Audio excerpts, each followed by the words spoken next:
The broadcast is now starting. All attendees are in listen-only mode. Hello, everyone. Thank you for joining our webinar today. This is Rebecca with WFIA. I wanted to let you all know that we are going to go ahead and keep everyone muted today due to the volume of attendees. So if you have questions, please feel free to use the question pane or send a direct message to one of the staff, and we'll try to get those questions answered for you as quickly as possible. So today we are lucky to have Nick Struley with the governor's office, and he'll be speaking with you and hopefully answering some of your questions. Nick? I want to do a little more on the introduction on Nick Struley, in that we as an association have worked with Nick for a lot of years. He was over at Employment Security for a very long period of time and interfaced with the business community. He has a very high level of trust from us as well as the rest of the business community in terms of being a straight shooter and honest, and that we can really trust what he has to say. So he was transferred over the governor's office in the past week to try to consolidate the information flow, especially with the business community. And it's been refreshing to have him there to be able to call and ask questions, and we're excited he's with you today. So Nick, thanks for being with us. I'll turn it over to you. Jan, thank you so much for that. It was very kind. And I'm really excited to be in this new role, and to be able to try to play my part in trying to help everybody get through this situation. So before I get going, I want to make sure and take a second to just say thank you. The work that all of your stores and all of your locations are doing at this critical moment, Essential doesn't even begin to describe the work that you are doing. And I want you to know that is recognized here from the governor's office, from the governor, and everybody that we work with, just how critical and just how important all of the work that you're doing is. And we just really want to make sure that we take a second to say thank you, and to make sure and express that we want to be your partner. We want to help solve your problems as they're coming up and help provide clarity. And that's what I hope to be able to do in our relationship. And Jan and I stay pretty well connected. So please don't hesitate as things are coming up, or as things change, as they do these days at a moment's notice, that if there's things that we can be doing from our office to help, we want to do that. Your services are so critical. So the main thing I wanted to spend a little bit of time talking about today is the announcement, of course, that came out yesterday or last night during the governor's address to the state. And the question that I have been getting late into the night and early today, of course, has to do with what do I do if I am a business and I believe I'm one of these essential businesses. And I know there's been some confusion even on our end, and we've been trying to sort through some of what that answer looks like even today. And so I know a lot of folks have signed up for the business reentry program and system, and I want to say that is definitely, it is great that you did that. That is not a bad thing to be doing, but I do want to make sure and clarify that as part of the proclamation yesterday, it is not a requirement. So the business reentry program and system is specifically for when we or a disaster area reaches a certain threshold of limited activity. And under the proclamation yesterday, we haven't quite hit that. And the proclamation specifically does say that no business pass or credentialing program is applied to any activities or operations under the proclamation. So if you haven't signed up for the business reentry program, you don't need to keep going as part of the proclamation yesterday. But again, I also I would say that there's certainly no harm in signing up for it, and especially the critical role that a grocery store or convenience store or a food warehouse or food distribution plays in the event of any disaster, be it the one we're currently experiencing or some earthquake in the future or anything else. The business reentry system is certainly not a bad system to get registered in, sign up for, and apply.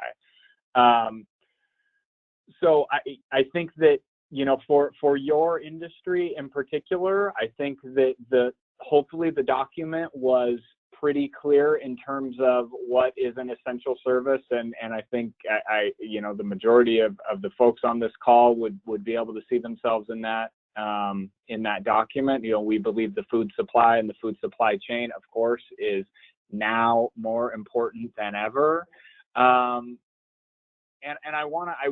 I know there's a lot of people on the call and we had to do some muting, but one of the things I would love to try to be able to hear a little bit about, and it's something that we talked about quite a bit, and we did work with the governor to include in his remarks yesterday to try to discourage any run on the grocery stores that would happen last night or this morning as a result of the proclamation. I knew in talking to Jan and others that there was a real risk of that, and we wanted to try to dissuade people from the need to do that. And I would be curious to hear about some of your experiences if hopefully that was successful, although I have heard some reports that maybe it wasn't as successful as we would have liked. But hopefully you're hanging in there and feeling supported. But if there's a way to hear from a couple of folks about that experience, I'd love to hear from folks. Yeah, Nick will do that. And you could also, for our retailers out there, that you could raise your hand on the website there, and Rebecca will see it and unmute you. But I do have a couple questions, Nick, and one of them came in ahead of time from our members. We asked them to submit questions. And the question is, are there clear parameters and guidelines to follow that would classify liquor stores or wine shops as essential and remain open as such? And I know that under the food and egg, the grocery industry, including our food and beverages, are clearly included there, and our wine suppliers, spirit suppliers have been authorized under the business reentry. But I do not believe the question has come up before about standalone liquor stores or wine shops. Could you answer that for us? So I'm not going to give a direct answer because there's so many different variations. What I would say is I would point to the list and say there is a portion in there that specifically says including liquor stores that sell food or beverage products. So there's certainly some verbiage in there that would one could read that way. But if you have questions, I will give Jan an email address that we have. If you want to make sure and follow up, that we have an email address that you can email your specific situation to, and they can try to address that. That would be perfect if we could have that, if any other questions arise as we're going through this, Nick.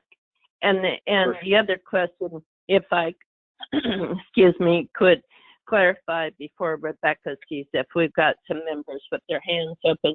So you talked about the business reentry registration card, and that the level of the announcement of the governor yesterday still provides so folks can drive to the park or the beach as long as they're keeping their 6 foot. So people are still able to be out and about So the business, you're stating the business reentry card is not needed at this time.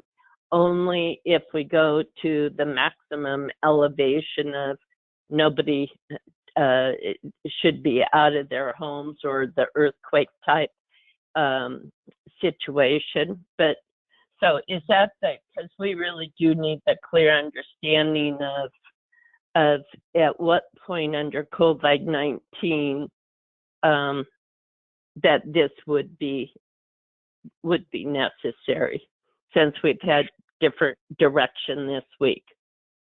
Yep, and I totally understand that, and I'll apologize sort of for some of the mixed signals that have been sent. But what we are telling folks right now is that in order to continue operating under the executive order or the proclamation that was issued yesterday, 2025, you do not need to sign up for the business reentry program. You can continue if you are one of those businesses that is on the essential businesses list. You may keep doing that. I do want to make sure and point out that you still must establish and implement social distancing and sanitation measurements established by USDOL and the Department of Health guidelines. So you definitely will want to make sure and look at those. But there isn't a need under the proclamation yesterday to sign up for the business reentry system. But as you pointed out really well, Jan, that signing up for the business reentry system in case that system does need to be triggered at a future date is never a bad thing. That's not a bad idea at all. But it's just not needed for what was established yesterday. Thanks, Nick, for that clarification, and we look forward to having those clarifications directly from you. So, Rebecca, can you see anybody's hands raised there, or that could be unmuted to answer Nick's question about how the retail stores are doing? Yes, so I have Amy Simpson put her hand up. So Amy, I'm going to go ahead and unmute you and go ahead. Hi there. Yeah, we have a quick question on the restrictions on construction. As we read the list, it says that any construction that is supportive of essential functions may continue, but in the cases of mixed use buildings where that construction is, that there is potentially, say, a grocery store on the bottom and office space above, or stores that are not necessarily essential functions, is it the correct reading that construction can continue because of the essential function that is incorporated in that mixed use? Oh, wow. Interesting and complex question. So I have spent many hours discussing construction today. And that is certainly the place where we have received the most inquiries. We will be getting out some guidance and some clarifying guidance around construction and how to address that. I don't know that we have specifically talked about, and I'll try to flag it for our team, the concept of a building being a mixed-use building and the construction that's going on being related to the non-essential portion of the building. I don't know that our guidance is going to get there. That feels a little bit to me like if the construction is related to the non-essential items, then the construction would perhaps be considered non-essential as well. That certainly feels like it would be in the spirit of what we were trying to do, but we will be getting out some clarifying guidance later today specific to construction. Okay, just to clarify, it's more that it's relating to an essential function, not a non-essential function. So if you are an essential function and you're a part of that construction, that it would be more the reverse, that you would assume that it could continue to support the essential function, even if there are non-essentials related to that. I think that's supported in the current reading, but would definitely, we are going to be issuing that guidance, so would want to watch for that as well. But if the construction is in support of the business practice that is currently designated as essential, then that construction certainly under the current document would feel supported. Thank you. Amy will post the response from the governor's office on our COVID site when we receive it. So, because it probably has some other good stuff in there for the other members too. So, For sure. And Rebecca, do you have somebody? Oh, Amy, while you're unmuted, how about your stores? Sorry, Can what you about talk about? Sorry, but I don't talk about what part of it. Nick's question is, are you having overly anxious customers today? Did your stores get flooded today? I mean, how are things going on the front lines? I think that's your question, right, Nick? Yeah, I think that's a really fair way to capture it. After the proclamation yesterday, how have things been? Have you guys been overrun, or are things seeming pretty steady? You know, we did try to make sure that the governor highlighted in his remarks yesterday that, you know, we didn't need to do a big run on the grocery stores, and so I'd love to hear how that's going on your end. Hopefully, people.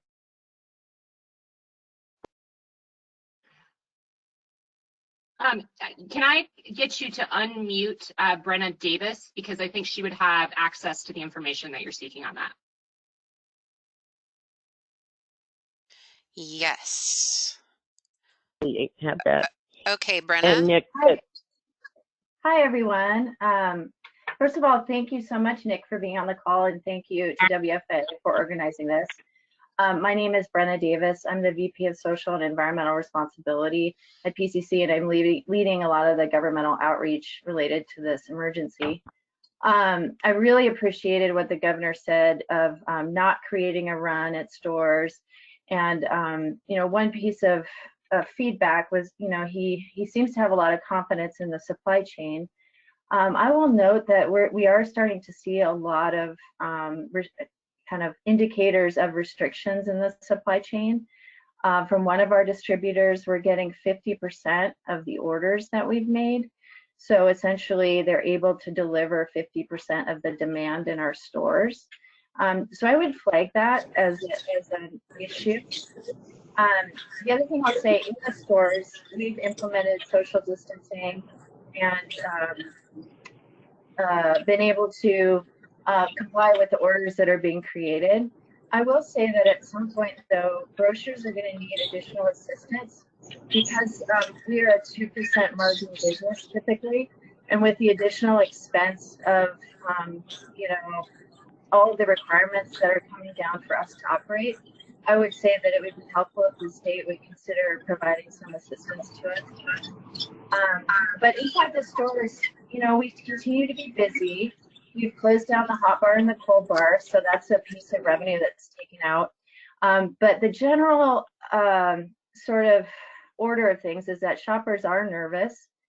They're a little bit on edge. And today we did see a little uptick. We have seen an uptick of business. And we're just doing our best to keep everyone calm, to, you know, be positive, to protect our workers.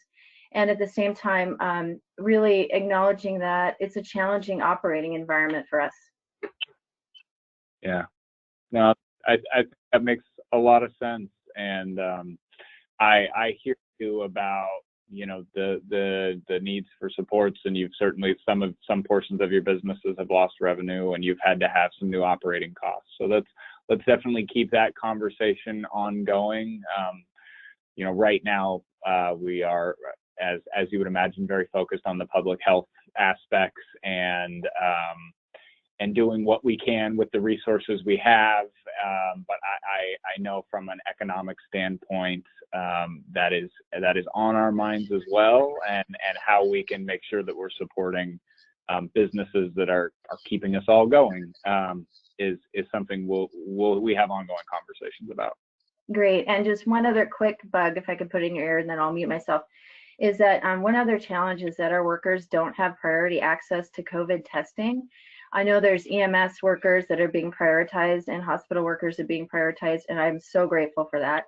And I wonder if there's a way to start prioritizing grocery workers so that we don't have to like put an entire, you know, 5 people out on, you know, this social, well, not social distancing, but quarantine. If there's a way to kind of get get us in that line, it would be much appreciated. That's a good flag, and I will ping some of our policy staff to see what it takes to sort of get that done, because I think that you're right. And when we in our office talk or think about essential or priority service that we want to provide to certain occupations, grocery workers are always lumped right in there in our minds with the, you know, healthcare system workers. So I will have a conversation with about our folks with our folks about that. Thank you so much. And then, hi, this is Kat. I received a message from one of our other store owners, and this is Phil Blackburn in Quincy, Washington, and he was saying that their stores are very busy but not swamped, and they're experiencing the same issue with the wholesalers limiting their orders. That's good. That's good to know. And let's, to the extent we can, Jan and Kat, let's keep having those supply chain conversations, because if that starts to move in one direction in terms of getting worse, I definitely want to know and hear about that, so that way we can try to make sure that we help. Thanks, Nick. Thanks. Do we have anybody else, Rebecca? Yeah, so this is Rebecca. We had a few people type in. Jeff Phillips with Rosars said, things started off busy this morning with our senior and at-risk population, but after that it settled down. And Tyler Myers with the Myers Group said, business is calm and steady. And then we had one question. Is there any way to deal with people from the west side coming to the east side and loading U-Hauls with supplies, which is basically wiping the shelves for the local folks?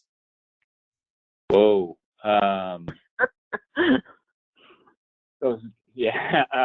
Wow. I had not heard of that. So I would say, first, thank you for the flag. That's exactly the kind of behavior that, we were trying to discourage with the governor's remarks yesterday. And if that continues to be a prevailing practice, please do, Jan and Kat, to the extent you can keep me updated on that. That's the kind of stuff we definitely want to know about, so we can do what we can from our office to try to discourage that type of stuff. Yeah, I hadn't heard that one either, Nick. And then John Bull, who's president of Yoke, and he's over there in Eastern Washington with a number of stores, said that they're steady but calm this morning also. I think Right. Kevin Weatherall's the one that experienced some pressure this morning. I believe I had a call, but I can't remember. But so I think that's pretty good input on that particular issue. So if I have a couple other kind of priority questions for you, Nick, requests from the industry that maybe you could give us some feedback on. And the first one is hand sanitizer. And I'm sure you've heard this over and over and over. But our stores are totally out of hand sanitizer for the customers or anything. And some of our stores early on went and rented hand washing stations and put out in the front of the stores. But now they apparently reports I'm getting the last couple hours, they've been scooped up already. Wow. Hand sanitizer is definitely something that I never thought I'd talk this much about in my whole life. And the last couple of days, of course, as we've been hearing about there being shortages, and we also are seeing some stories of folks that are businesses that are repurposing themselves to start producing some of that. I know some distilleries were changing some of their practices and starting to turn some of that out. So we're hopeful that we'll see the supply of that increase, and some of that can start to make it to your stores, of course. But let's stay in contact, and if that continues to be an issue, then we can see if there's things we can do on our end to try to send some your way.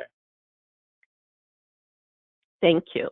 And for our members, we have at our office too have been having discussions with some of our state distillers to see if we can build a relationship there for our independents. So another question that has come up, Nick, is child care, because many of our employees are female, and you know, typical of any family, we have a lot of single moms with kids, and we know that the healthcare workers have priority on child care. But what is the governor's office doing to make sure we have enough child care, both for our healthcare workers but also for our frontline grocery folks?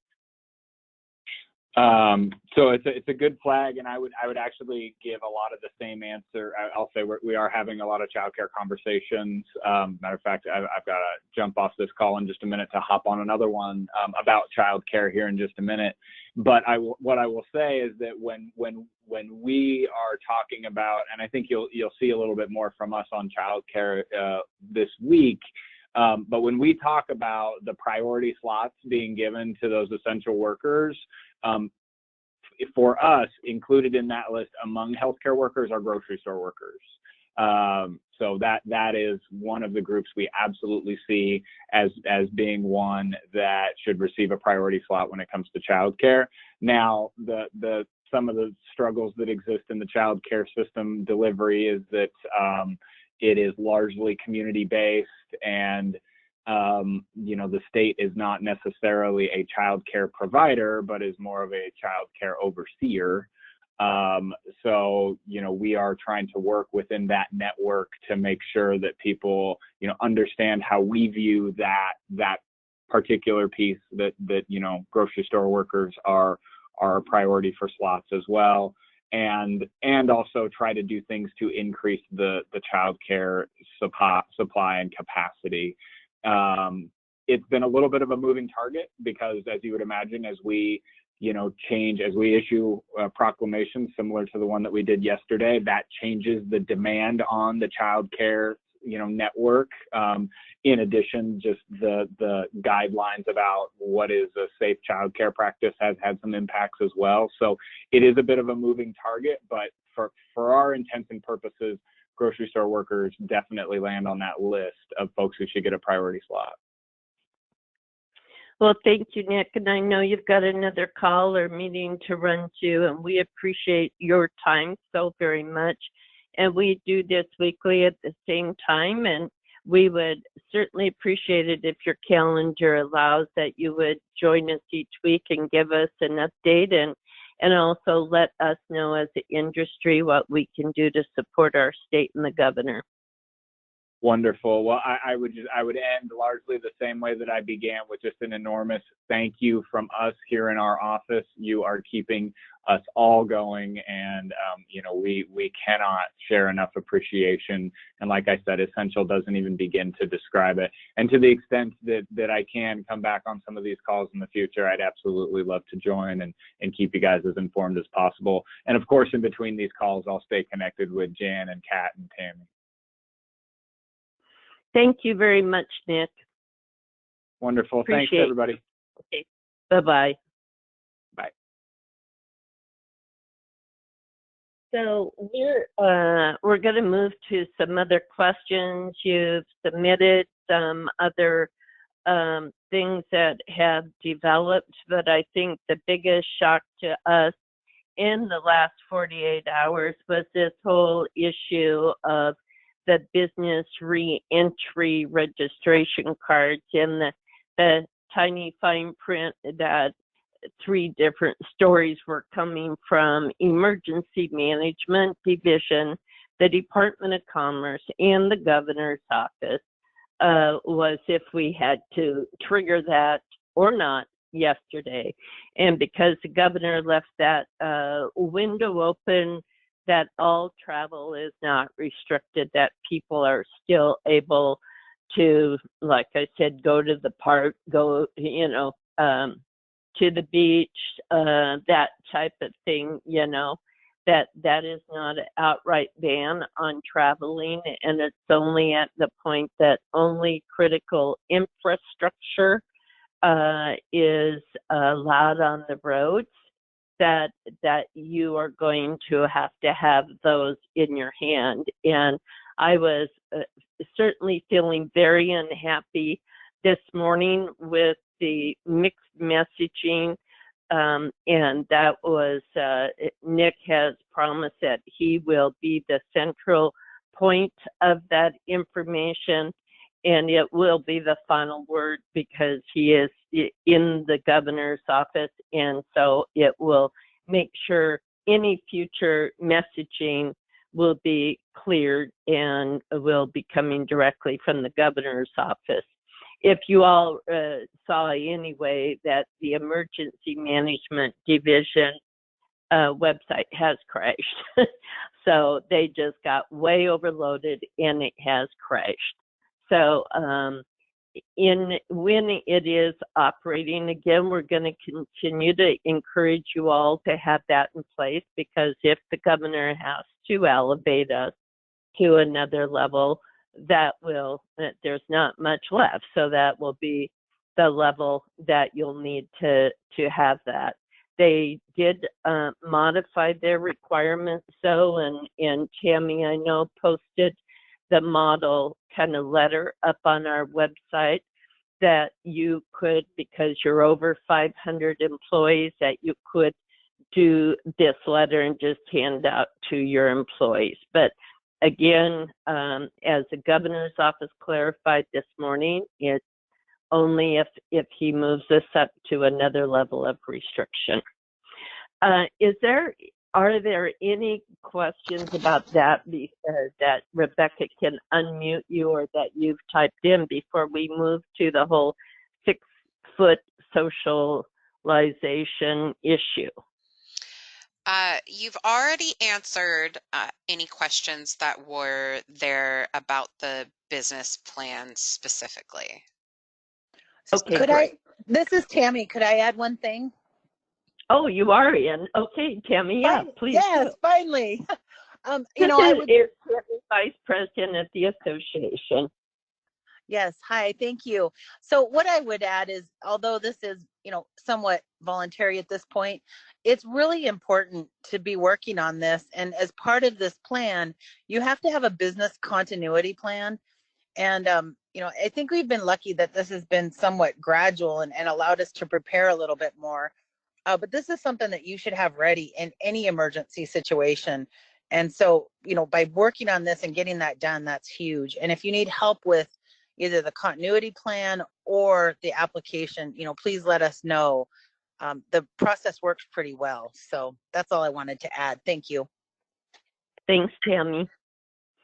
So I've had many questions from our members asking if the governor's office is going to restrict the population in our stores, and Nick and I've had a couple discussions over that, and at this point in time he's saying absolutely not. It will only occur if the grocers are unable to implement enough educational materials and that type of thing to have pretty good control in the stores themselves. And so right now they aren't even thinking to do that. They're thinking, you know how to operate your business.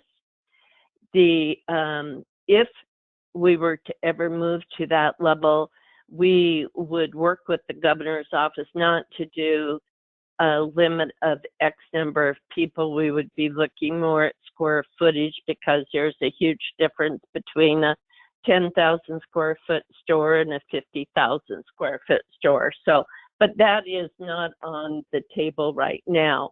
However, there have been some great solutions for that coming through and is on our website. And one of the new ones that came in today, a IGA store up in Alaska, because it's a smaller store, has made one-way aisles so that people don't have to pass one another side by side. They have one-way aisles, which allows them to keep their 6-foot distancing in a much more effective manner. Another one, and this came from the Marcus, today they're printing up T-shirts for all the staff, nice bright T-shirts that talks about the 6-foot social distancing and to ask the customers to help them all with managing that. So, but there are other signs and suggestions.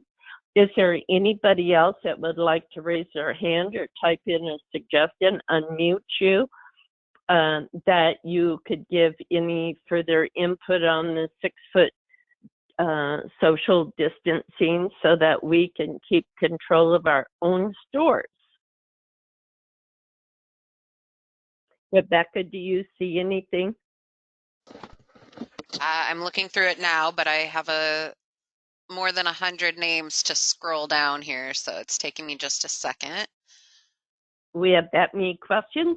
No, well, for hands raised Okay. or Okay. no, nothing I don't see anything specifically for the 6-foot rule. Okay. So let's jump over to Tammy's been working with Labor and Industries on minor employment. Tammy, can you kind of update the members on that? Absolutely. So initially, when schools closed, we had a member reach out to us and ask about the minor work permit and allowing minors to work a few more hours. So when we first reached out to Labor and Industries, they said, no, you need to treat this as if it's school time. And so I wrote to the director and asked that they reconsider this, since a lot of them really aren't in school time or having school projects. And we got them to agree that this could be considered non-school time, as in summertime.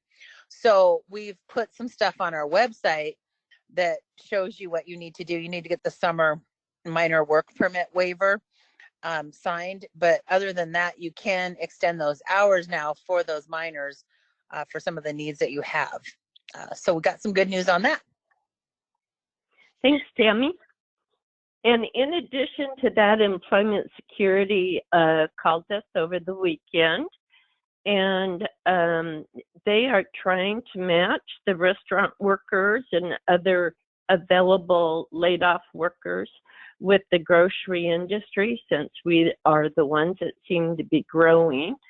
And they are actually working with Indeed and are hopefully by tomorrow may have something for us to start working on, where they'll put a special site up that will allow you as an employer post what kind of worker you need, and workers to look and see what's available and trying to get you more assistance in your store, and especially with those restaurant workers that already have their food handler cards. So Employment Security is really working quickly on that.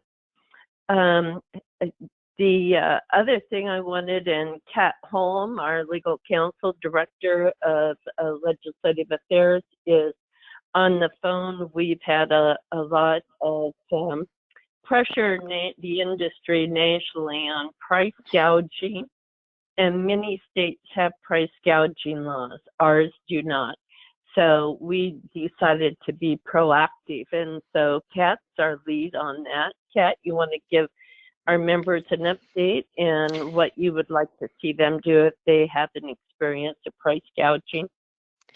Yes. So we're hearing reports of really big price increases in certain products, especially eggs, of all things. Specifically, we've actually nationally in certain areas, they've seen prices for eggs soar up to 95%. Some of the retailers are receiving citations, and this hasn't happened in Washington yet. So I just want to be clear, this is happening nationally. And so we just want to make sure and kind of see what is happening with the retailers in Washington. So when you are buying your products to put on the shelves, I'm assuming the prices are going up, but how much are they going up? What types of products are the cost increases happening. We are reaching out to the attorney generals to ensure that they're aware of the upward price pressures, but we just want to hear from you so we have more information on what's happening with you all. We don't want them to come after our state businesses here because there's price gouging coming from somewhere else, and that's why Kat's taking this proactive stance, is to make sure they're not coming after our members, but they get the whole picture. And we did have a report come in the other day about a distillery out of state from here that was making hand purifier and was charging $100 a gallon. And so we're going to just report this kind of stuff to the Attorney General so he knows that it is not our stores doing this type of work. But if you are getting a price increase, the other reason we need to know for the price increases, especially on foods that are authorized under WIC, is I need to make sure that the WIC division, because they're very short-handed right now, are being responsive in adjusting your reimbursement rate on your WIC authorized products. So make sure you shoot me an email ASAP if you're seeing your price go up on a certain product and you're not getting that price adjustment from WIC, or if you feel that you have a business soliciting your business that's really trying to price gouge, we want to put a stop on that. Yes, so don't just email Jan, also email me with that information, but having some sort of email showing that, like, yes, our prices are increasing and these are the products they are increasing on would be very beneficial. And then hopefully then through this process, we can get that problem taken care of as much as we can. Okay. And Rebecca, are you watching hands go up if somebody has a question as we're doing this stuff? Yeah, I have seen a couple of hands go up, and then I also have some comments. Don Stoltz said, egg prices have nearly doubled. Produce and meat are up significantly. And then Pam Hertel said, in TWISP, we are not price gouging, but we are experiencing customers coming from other areas because other stores are. And for hands up, and I'm not sure if these hands are specifically for this, but Dave Martin. Just a second. So okay. Eggs, produce, and what was the other product? Meat. Meat, and that was Don Stoll. So, okay, we'll follow up with that, Don, and find out more information on that. Okay, go ahead. Dave Martin, you have your hand up. Do you want to chime in on this? Well, I'm curious which jurisdictions have precedence, because the city of Edmonds was ahead of the governor by a day or two, and they said that they're not looking to be the bad guys, but they will enforce with a $500 fine if you are out and about when you're not supposed to be. So do the business reentry certificates do they apply just to the state, or do they apply to the cities also? It applies across the board.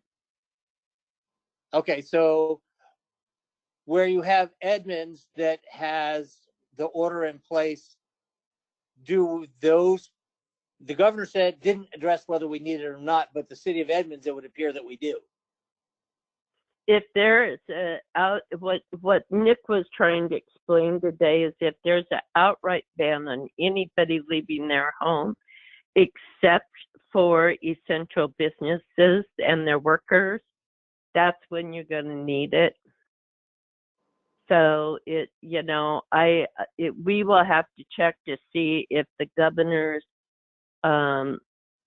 order last night overrides local, but I wouldn't think it would override local if it's more stringent, because they have the right to lock down tighter than the state. But your reentry business card should suffice for anywhere, Dave. Okay, I was smart. I jumped on it right away. We got all of ours for all of our companies. But you're right, the site has crashed. Yes, it has. That was Okay. it. Was there another question there, Rebecca? Am I on? Can you guys hear me? I was muted. Yes, Elvira, your turn. Hi, everybody. I'm sorry to actually meet at this time. I've been on a ferry, so I heard half of it and half I have not. I do have a couple of concerns that I want to just clarification. Cards right now, are they necessary or can we slowly get to that? And the They second are question. not necessary Perfect. right now under this order, Perfect. but they're also, because the site has crashed, just to be ready for if the governor goes to the next level, use that sample letter we have on our website for the registration. Just hand those to your employee. Perfect. And my second question, again, I apologize if this has already been answered because I've been cutting off and on. We have gotten emails saying that our orders of sanitizers, not for sale, the ones that we are using to sanitize the store that, that we are using at the registers, are being denied because we are not the first line of defense, which in my eyes is, of course we are right here and there's tons of people around us. So I don't know, like I said, I apologize if this has been answered, but is there anything that your guys working on so that we can get supplies that we need? Yes, there is. And Perfect. that issue was brought up with the governor's office because we need their help on this. Exactly. And also, I've engaged in discussion with a distillery in our state, but he says it's probably going to take them about 10 days to 2 weeks to be in full large-scale operation. But I have already talked to him about trying to make that just available for our members to start off. So we are working on it. If anybody has any other recommendations for angles for us to work on, we will do it. Thank you so much for doing this because, our people are, like I said, it's still calm. We're trying to keep them calm, but, people are getting nervous. It's getting there. Yeah. And it's hard for me to say, yes, I'll protect you when I don't have anything to protect them with. Yep, just lots of soap and water right now. Lots of soap and water, Thank you so much, Jen. I really appreciate your hard work on this. You betcha. Anything we can do. Before we take another question, I want to touch quickly on what's been happening at the federal level on SNAP and WIC. So Congress has substantially expanded SNAP for 2 to 3 months. They are adding an average of $200 more to SNAP benefits for an average family of 4. They are also waiving that cancellation of extended benefits for healthy adults with no children and waiving the work requirements on that.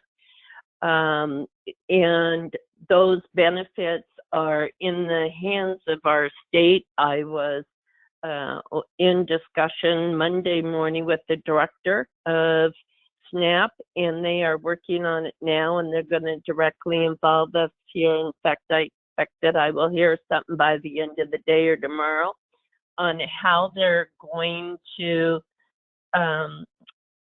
add those additional benefits, if they're going to add them just like all at once under staggered days, just add them to their normal cards, that type of thing, so you'll know what to expect on stocking. And then Congress also set up a special SNAP EBT program that states can opt into instead of doing breakfast and lunch, school lunches where they have to transport them or have people come out and get those packaged meals to take home, that states have an option of creating a special EBT card. We would, of course, love to see that. But we also know that the school districts love to have these programs because they make a profit on it. So that is in discussions. And then also on your WIC, we have, we already got the waiver on the inspection of inventory shortages, but Congress over the weekend authorized the states to totally waive the inventory requirements temporarily, and also authorized the state to allow substitution. I immediately sent a letter over to Department of Health Sunday saying, what are you doing? We're requesting this. And got a letter back that they were going to go to work on that and get back to us shortly. And then, of course, finally on WIC, I need to know if they are adjusting their prices quickly and fairly. Okay, Rebecca, we've got about 8 more minutes. If there are other questions, comments on there from our member. Dave Willis has his hand up. Hi, Dave. Never mind. Okay. Okay. We have a number of things in the chat box. So, you know what? I will say one thing. Okay. I spent the last so many days. All we're trying to do is get enough paper bags out to the door to get to the store. So we are every moment of every day, every bag. That's what we're doing, is getting them out. So, yeah. We appreciate that, Dave, very much. Thanks, Dave. We know how much you care about the independent, so thanks. You're welcome. So, one question. What is the protocol if a worker at our store gets sick, goes home, and ultimately tests positive? Okay, we've got on our website, CDC has set out very specific instructions for that, the steps to take on that, and how to clean, that type of thing. So if you would go to our website under the COVID-19, and then let's see, Melissa, is that under federal agencies? And anyway, under the CDC, the complete instructions are there. If you can't find it or that's not adequate for you, you still have questions, please email me and we'll get together on the telephone and work on it. So it is under our COVID-19 tab and then federal agencies. And here you'll see all of the links and resources for that. Okay, great. Thank you, Rebecca. And then another question, comment? I'm seeing there's a lot of comments. There's problems getting not only the hand sanitizer, but the wipes for the carts. So having trouble getting the carts wiped down without those. And then it says, along with being able to have priority testing, I'm wondering if supplying masks to grocery stores is something that we could try to prioritize. And you know, I would say not right now, but maybe as soon as the crisis in the healthcare industry, because we have received specific requests and from the Department of Health and the governor's office, well, CDC, everybody saying, grocery stores, please don't use the mask or the plastic gloves, except for food contact, ready to eat food contact, until we're able to stabilize supplies in the healthcare industry. So we are watching that very closely, yes. There are several comments with concerns about not being able to get product quickly enough from the warehouses and shelves being empty, but no specific questions about it. So I would love to hear from some of our warehouses on is the shortage of truck drivers, a shortage of staffing, a shortage of product. It wouldn't matter how many truck drivers. So I would appreciate an email or phone call from the supply side of our industry, and we have a lot of you out there, to kind of give us input so we would know where to target our resources to try to help. And, you know, maybe it's a situation that there is no help, but at least would really appreciate that input. We have another question about the cards. Should we go ahead and hand out the travel cards now, or should we wait? I would say you could wait, and because I think if the governor elevates the next level, he'll probably give us a day or two notice again, like he did this time, because the governor's office is well aware of the hassle we've been through on this. So I would say you could hold on to it until we get triggered to the next level.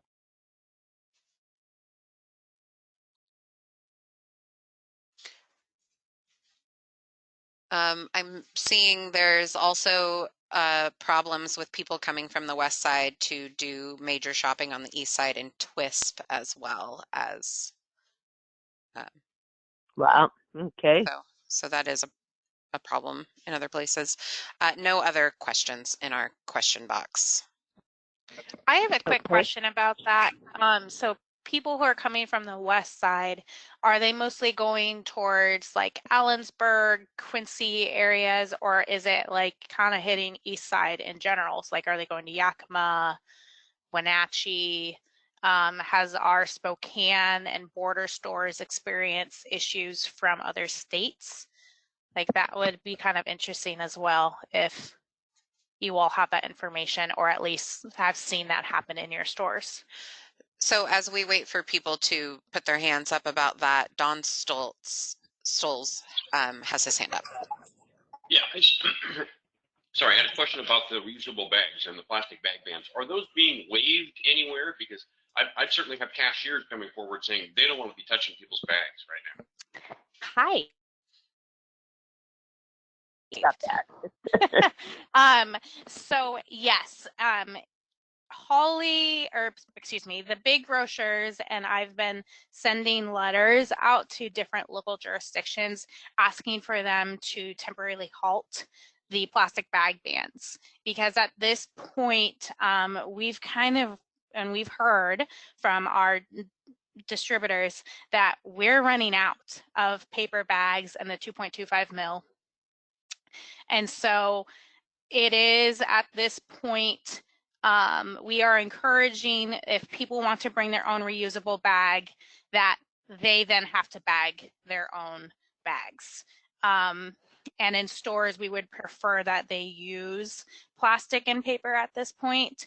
And especially with there's bans in your area, I will have to double check because I don't think that they're temporarily halting it.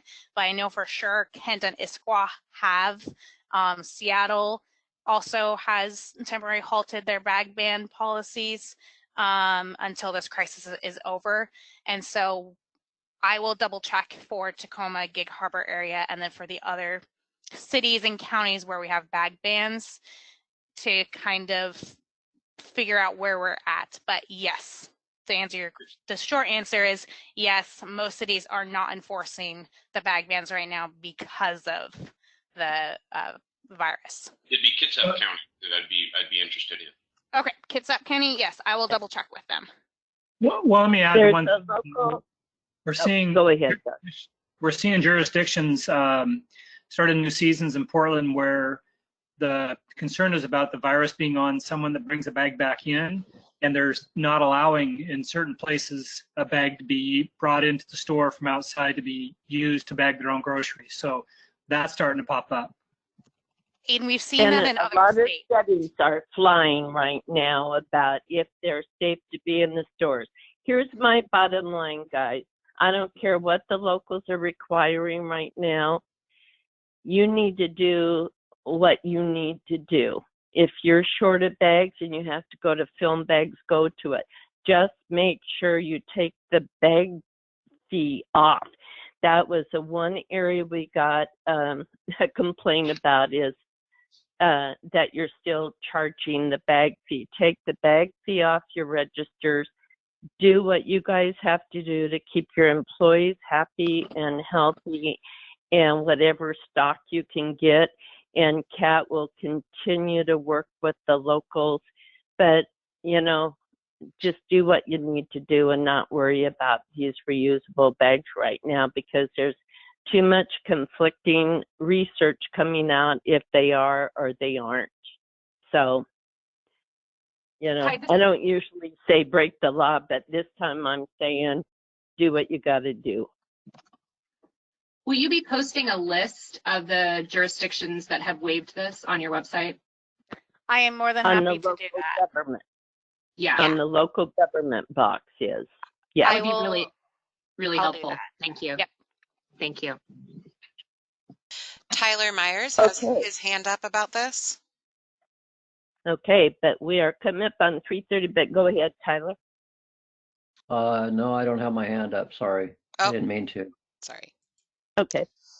Well, we have used up a whole hour. Good questions, good comments. Keep your emails coming in to us.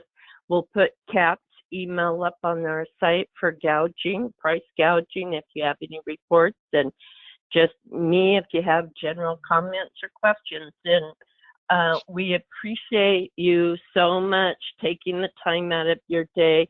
We will have a call again next week at 2:30 and try to have Nick back with us. If you have any recommendations for the agenda, let us know. So thank you very much for joining us. Thank you, Kat and Tammy, Rebecca, and Melissa at our office. Well, we're not in our office. We're all working from home. Thank you all. So have a great day. Hope things go well for you. Thank you, Jan. Thank you. Bye, everyone. Thank you.